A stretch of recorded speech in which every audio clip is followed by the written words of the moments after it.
Olá, estamos aqui no YouTube do Zen do Brasil, dando continuidade à leitura do livro fantástico de Monja Coen Roshi, 108 contos e parábolas orientais. São histórias incríveis que são como koan, né? Nós falamos koans, são histórias que a princípio parecem não ter nenhum sentido, né? Não tem muito uma lógica que a gente imagina, contam histórias, dão algumas dicas para nós, e isso nos ajuda muito a penetrar um assunto, um conteúdo de uma maneira diferente. Eu gosto de dizer que muitas vezes nós entramos numa casa pela porta da frente, não é?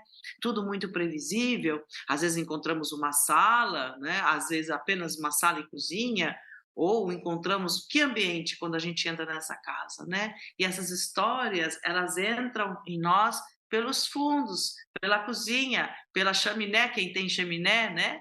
Pelo porão, entra por vários aspectos em nós. E essa é a grande surpresa. E muitas vezes a gente fica, opa, o que isso quer dizer, né? Isso é a grande característica dos koans. E que para o mundo ocidental, a editora preferiu dizer parábolas, né? Nós sabemos as parábolas muito ditas nos evangelhos, as parábolas de Jesus Cristo, né? Muitos cristãos conhecem bem, e são parábolas, são histórias com significados. Então, esse é o nosso encontro aqui, lendo esses 108 contos e parábolas, são como histórias que nos ajudam a entender um pouco o sentido da vida, entender um pouquinho como nós funcionamos. Essa é a grande magia, né? Essa é a grande criatividade desses textos. Então, hoje eu vou dar continuidade à leitura.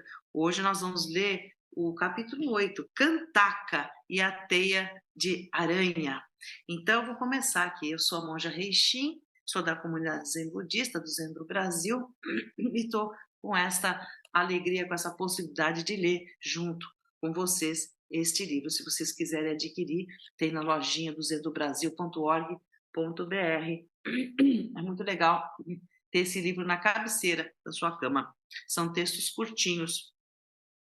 Às vezes uns são um pouquinho maiorzinhos, mas esse aqui, ó, tranquilinho para a gente ler hoje, né? Então, antes eu vou fazer uma entrada de viola para vocês, né? Já que a gente está cantando uma parábola, vamos ver que Kantaka e a teia de aranha vai nos dizer. Vamos ver que Kantaka e a teia de aranha vai nos dizer hoje. Como uma moda de viola aqui no Brasil, né? As histórias são cantadas e eu vou contar esta história de hoje. Kantaka era um homem mau. Nossa, começou, deixa eu trocar o óculos aqui. Começou assim, hein? Kantaka era um homem mau. Sem a menor piedade. Matava e roubava. Nossa, começamos pesado, hein? Vocês acharam que era um texto assim, nossa, que as flores do campo... Não.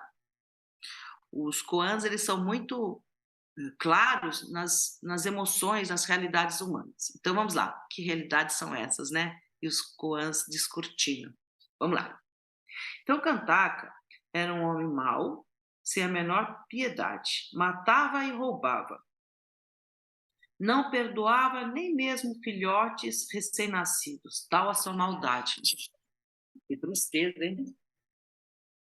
Certo dia, estava passando por uma estrada e viu uma aranha no chão.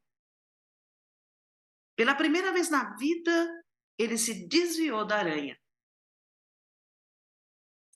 e a deixou viver. Ele que desde criança arrancava as pernas dos insetos e esmagava quem estivesse à sua frente. Kantaka morreu. E seu karma prejudicial era tanto que ele foi imediatamente para os reinos de grande sofrimento. Não estava só. havia um grande número de outros seres sofrendo calores terríveis e frios medonhos, física e mentalmente perturbados. Assim sofria Kantaka, o resultado de todas as suas más ações, quando de repente viu uma aranha descendo por um fio de prata. A aranha se aproximou de Kantaka e o convidou a subir pela sua teia. Mas é muito fina e frágil, hesitou ele. Tente, disse a aranha. Você não pisou em mim quando estava caminhando na estrada. Por causa dessa boa ação, sou capaz de levá-lo a um local melhor do que este. Sem mais nada a perder, Kantaka se agarrou àquele finíssimo fio e começou a subir. Estava contente, ia se livrar dos infernos. Nisso, sentiu o fio tremer. Olhou para baixo e outros seres em sofrimento tentaram se agarrar à teia da aranha. Temendo que o fio não aguentasse essas outras pessoas, Kantaka começou a chutar a cabeça dos que tentavam subir. E o fio, assim, se partiu.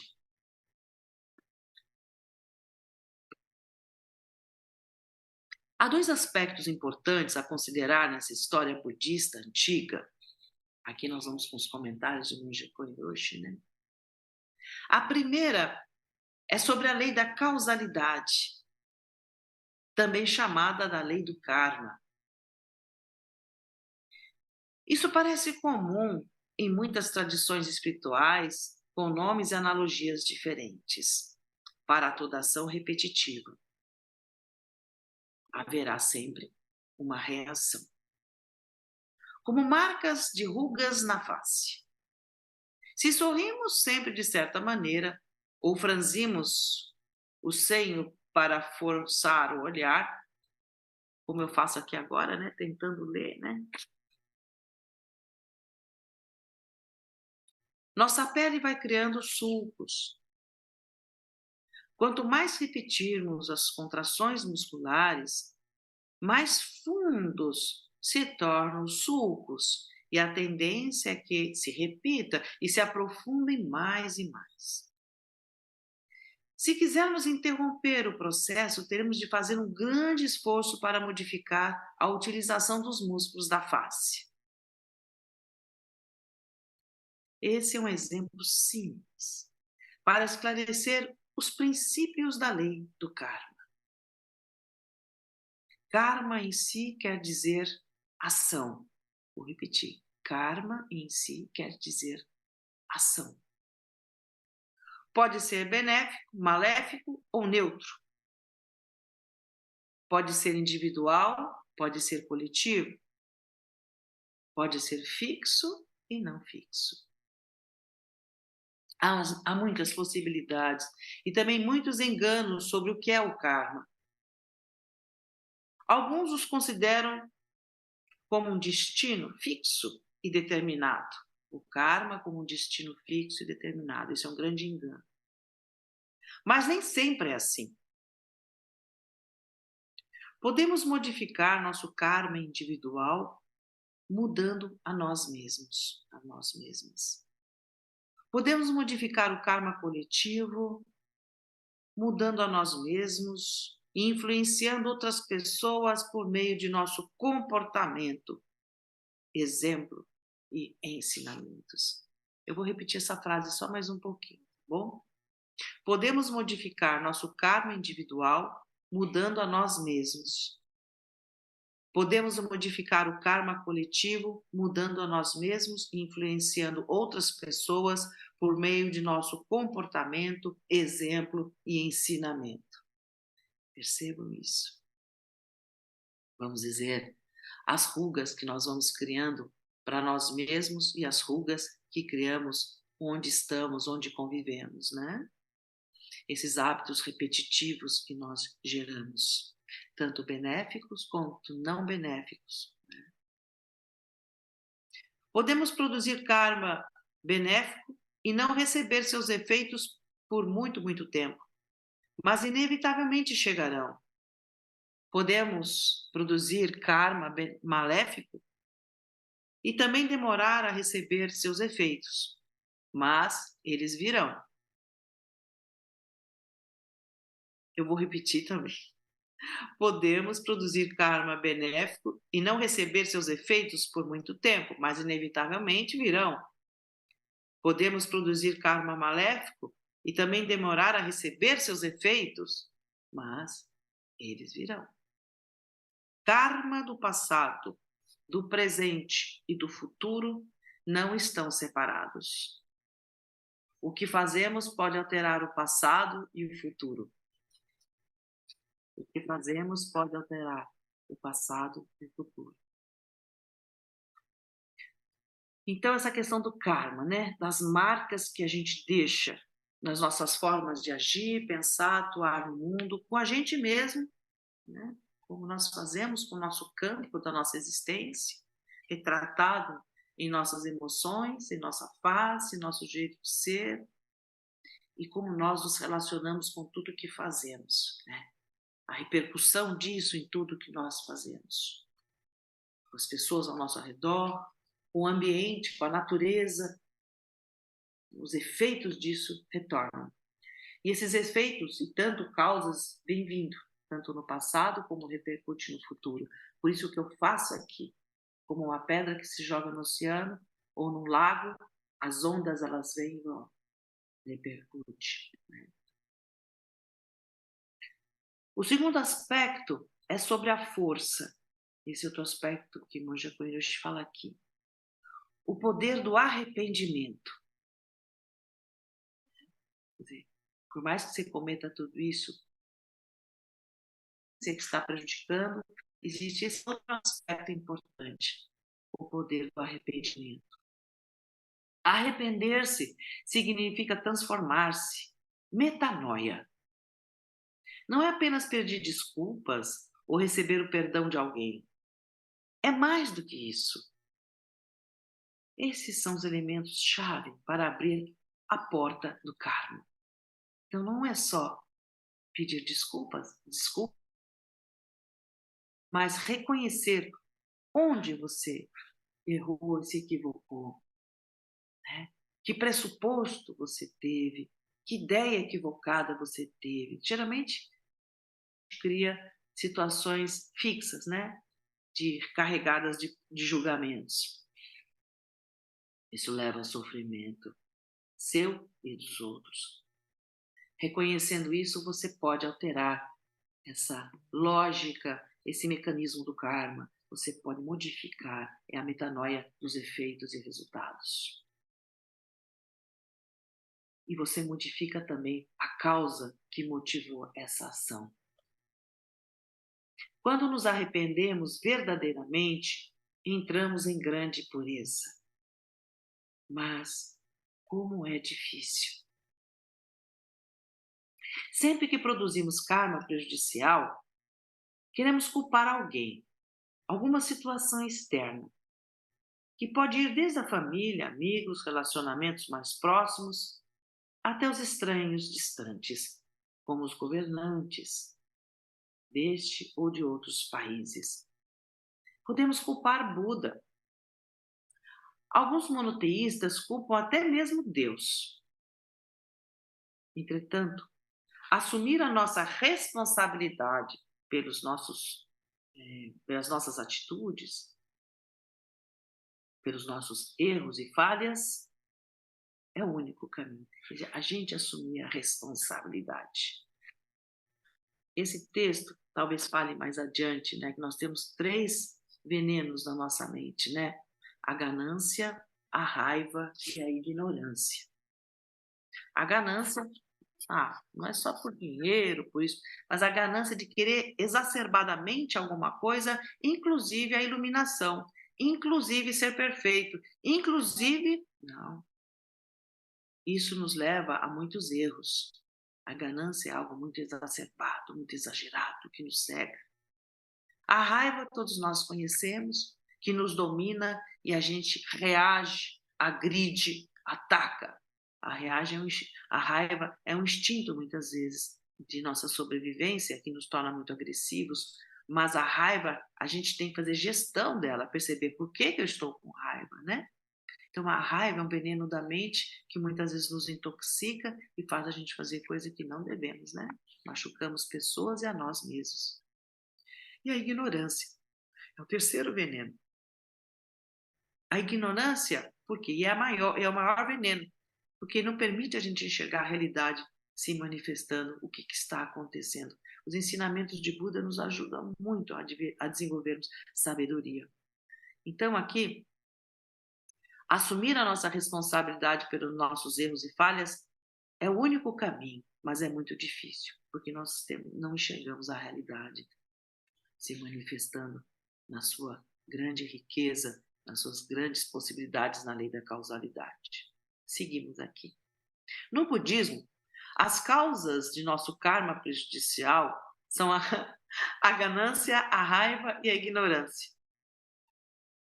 3 venenos que podem se misturar, causando outras emoções e sentimentos prejudiciais a nós e à vida de outros seres. Portanto, é preciso estar atento a não se deixar envenenar. Ficarmos atentos a não nos deixar envenenar. Usar os antídotos da doação, da compaixão e da sabedoria para evitar o karma prejudicial e produzir o karma benéfico. Vocês estão vendo minha cachorrinha aqui, né?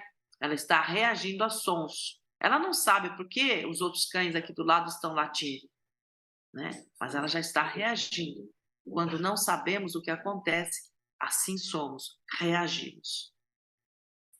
E ficamos tão perturbados e nervosos. Então é preciso a gente estar atento e não deixar-nos envenenar. Usar os antídotos da doação. O que é a doação, né? Ir ao encontro das necessidades, que é a compaixão, estar junto e desenvolver a sabedoria, que é a compreensão, que tudo penetra, né? Atravessa todos os pressupostos, as ideias equivocadas que a gente tem das coisas, para evitar o karma prejudicial e produzirmos o karma benéfico. Kantaka, da história budista antiga, voltamos à história, é vítima de si mesmo. Estaria no mundo do sofrimento enquanto seu karma prejudicial ainda existisse. No momento em que fez uma boa ação, poderia se abrir para ele a possibilidade do fim do sofrimento. Ele fez. O que aconteceu? Que naquele dia ele não pisou na aranha. O que aconteceu? Que causas e condições fez com que ele desviasse da aranha, né? Entretanto, ainda não era capaz de querer o bem dos outros seres. Estava tão centrado em si mesmo que perdeu a oportunidade de se salvar. Aquela insegurança, né? O contrário também pode acontecer. Alguém que tenha feito boas ações e vá para os reinos celestiais, onde nada falta e todos são felizes. Entretanto, se quando estiver nesse reino um pequeno sentimento de ciúme ou inveja surgir, imediatamente perderá os céus. Vejam como é sensível, né? Eu tive agora de novo aquela imagem que eu gosto muito de dar exemplo para vocês, do veleiro, do barco, né? O barco segue, ele vai içando com a vela, vai içando o vento, vai pegando o vento, vai sentindo tal. Vem uma ventania, você tem uma reação, vai mudando. Se você não tiver sabedoria para compreender esses ventos, né, esses movimentos, você vira o seu barco, não tem conversa. Você erra o seu caminho. Então, a sabedoria e a sensibilidade por onde requer conhecimento, requer sabedoria, requer conhecer os ensinamentos de Buda. O que ele nos ensina? O que é a lei da causalidade? O que é metanoia? O que é transformação? Nada é fixo. Você pensa que no paraíso você vai ficar sempre no paraíso? Ou você está no mundo dos infernos, sempre no mundo dos infernos? Nós estamos a cada segundo, milionésimo de segundo, respondendo ao mundo. E a nossa forma de responder tem efeitos. Até no paraíso, se você tiver um ciúminho ou algum sentimento, você perderá os céus. Os céus, vamos dizer, você perderá a sua tranquilidade, a sua paz. Né? Não imagine o céu como um grande território, cheio de flores. Não é uma delícia? Nós vivemos, eu vivo aqui no céu, aqui onde eu moro. Né? Os pássaros, esquilos, como o nosso membro aqui da comunidade Taizan, que está aqui ajudando nessa transmissão, está num lugar maravilhoso, junto com a, com a fauna, né, silvestre, certo? Mas qualquer coisa que façamos compromete tudo isso. Como é que eu convivo com tudo isso sem interferir? Né? Mas proteger, cuidar. O nosso texto se conclui assim hoje. A lei é inexorável e impessoal, a lei da causalidade. Quem fizer o bem, receberá o bem. Quem fizer o mal, receberá o mal. Se houver arrependimento, haverá um abrandamento. Olhem, não é uma cessação, é um abrandamento. Se houver sabedoria, haverá libertação. As coisas não são tão simples assim, não é verdade? Esse é o texto, nos traz uma reflexão. O que é o bem, o que é o mal, o que é minha raiva, o que é minha ignorância. Eu levo sofrimento para alguém, eu estou em sofrimento. O que é este sofrimento? Por que reajo dessa forma? Por que prejudico a mim mesmo e as outras pessoas? O que está acontecendo? No fundo, é nós não nos conhecermos de verdade, né? A nossa real realidade de que intersomos com tudo que existe e que não estamos separados de nada. Tudo que fazemos repercute nessa teia da vida. Reflitam um pouquinho. Não se trata de adquirir o céu ou o inferno.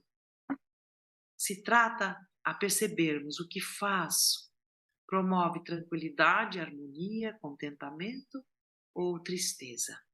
E se isso está existindo, você precisa saber por quê.